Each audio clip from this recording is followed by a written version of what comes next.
Eve Wright Taylor is joining us right now from our Miami bureau. You are the general counsel for the Miami Heat as well as the American Airlines Arena. Quite a job. How are you, Eve? Thanks for coming on the web show today. Hi, thanks for having me. I'm actually the vice president and associate general counsel, but I'll take that. All right. I sort of gave you, I guess, some sort of a promotion, maybe. You did, but you know what? My boss, who is actually general counsel, is pretty fantastic. So I always like to give her kudos. Eve, we're talking today about the frustrating signs that we sometimes feel when we think we might be hitting our career breaking point. What exactly is a career breaking point, and how do you know when you're coming up to one? Sure. I like to look at it in two kind of different segmented areas. One is you really like what you're doing, but you're just so overwhelmed and overburdened with work, you just don't know what to do, where to start, where to begin, and they're completely frustrated. And then the second kind of tier is you don't like what you do, or you're not happy where you are, and you're then kind of doing things to isolate yourself, or you're just kind of like, why am I here? What am I doing? I hate it. I hate everyone. Those sorts of things. And at that point, that's a pretty good sign that you need to kind of reassess and make a change. So basically when you're unhappy, right? When we have a full screen here, you're overwhelmed, you're frustrated, you're isolated, everything you just said. So if that is you and you're watching right now, I guess, Eve, you have some tips for us. What should you do at that point? Well, first is to get a sounding board, you know, because everyone goes through ups and downs. And so you want to make sure that you're not making rash decisions just because you had a bad day or it was a bad project or somebody really just kind of rubbed you the wrong way. I think you got to have that little advisory board that you talk to and who are objective to say, yeah, maybe this really is, there really are some significant problems here. So if you kind of get that confirmation, you really just, it's been persisting for a little while, I think you could have to take some action steps and really take control of the situation. In the first instance, when we're talking about you really like what you do, but you're just overwhelmed all the time, I think first, look, there are times where you're just going to have to grind it out. You know, there's just a ton of work to be done, and you got to suck it up and do it.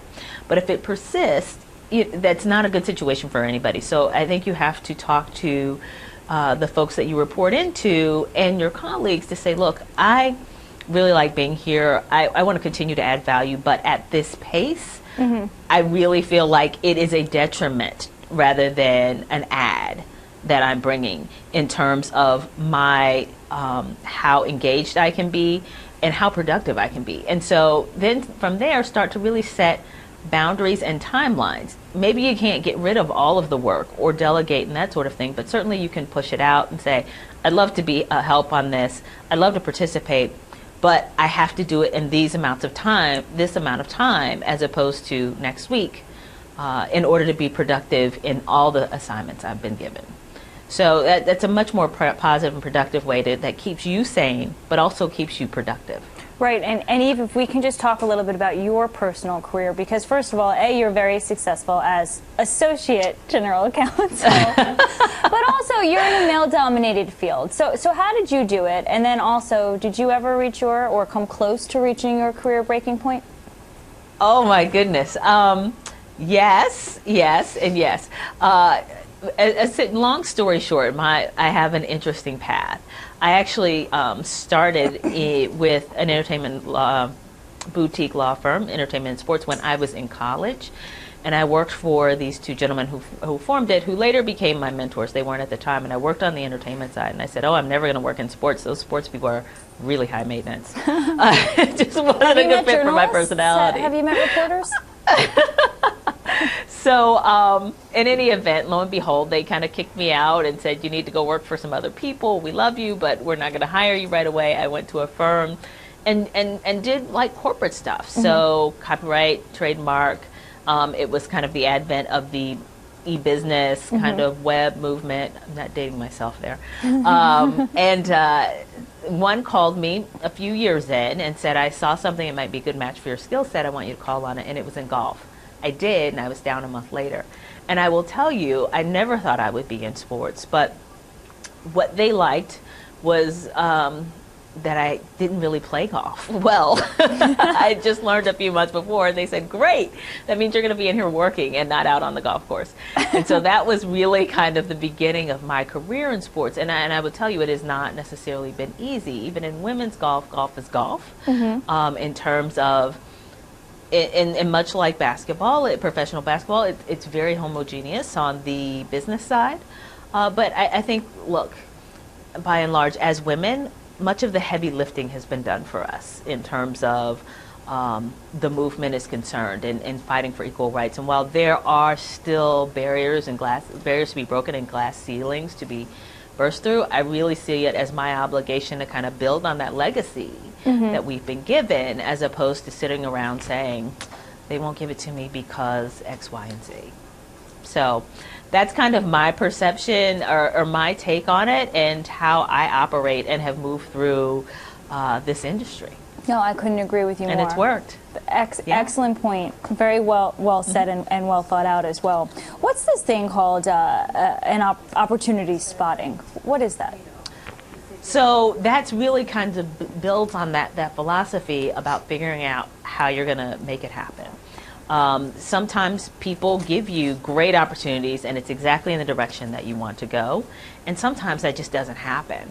And so you got to figure out, like, how do I get to my goal? How do I reach my goal when a clear path isn't presented? And I like to think that everything relates to everything else. You don't always know how you're going to put together the pieces. But if you're open about the opportunities, it may get you there. For instance, people say to me, I want to work in sports, but they think that working for the NBA, MLB, or NFL are the only ways to do it. And I said, did you know there's a National Rodeo Association, or Pro Beach Volleyball Tour, or NGB's national governing bodies, like ping pong or USA Track and Field and those sorts of things? We all do the same thing. It's just at different levels. And so you get in, you figure out what your skill set, your expertise, kind of start to build a reputation for that, and then it's easier to navigate your way through. And so that's the same premise, really, of about opportunity spotting. And when, for instance, in your career, you may feel like there's a glass ceiling and you may not be able to go anywhere because you got to pay bills and put food on the table.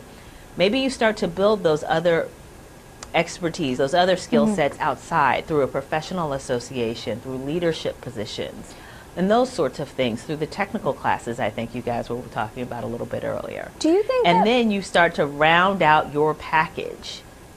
Right. I'm sorry? Do you think that most or many or even some opportunities are just hard to see? Are they invisible for us? I think sometimes we get pretty myopic about what success means or what our path is. And I think we just got to take off the blinders a little bit to say, okay, big picture, these are the skill sets I need to get to point B, which is where I want to be.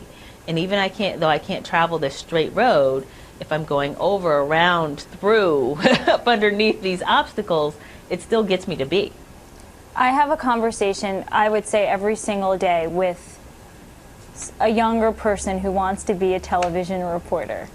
And they just think that they can get on air immediately, and not only on air immediately, but on air in New York, the #1 market, immediately. Oh my God. So I've kind of perfected my answer over the years to help people out. Tell me your answer. Well, it's slightly different for each person, but for the most part, I say there's a lot you don't know, and you don't know you don't know it. Because of your age and your experience level. But there are so many ways to capture the end goal, no matter what it is, and you have to find out all of those back roads, and then you can kind of you almost fall into it when you build that other experience that leads you to the main goal. You don't just become president overnight, Absolutely. And so as you're saying that, I'm just thinking of these conversations that happen all the time. And I myself was one of those people saying, I want to do it and I want to do it tomorrow. But I guess. And I think there's some place to put that energy and effort. Yeah. I just think you have to be realistic and have good sounding boards to say. Yeah. Eve Wright Taylor joining us from Miami, the Associate General Counsel and the NVP for the Miami Heat and American Airlines Arena. Thank you so much for joining us, Eve. That was very inspirational and it was helpful for me. I hope you guys thought the same thing.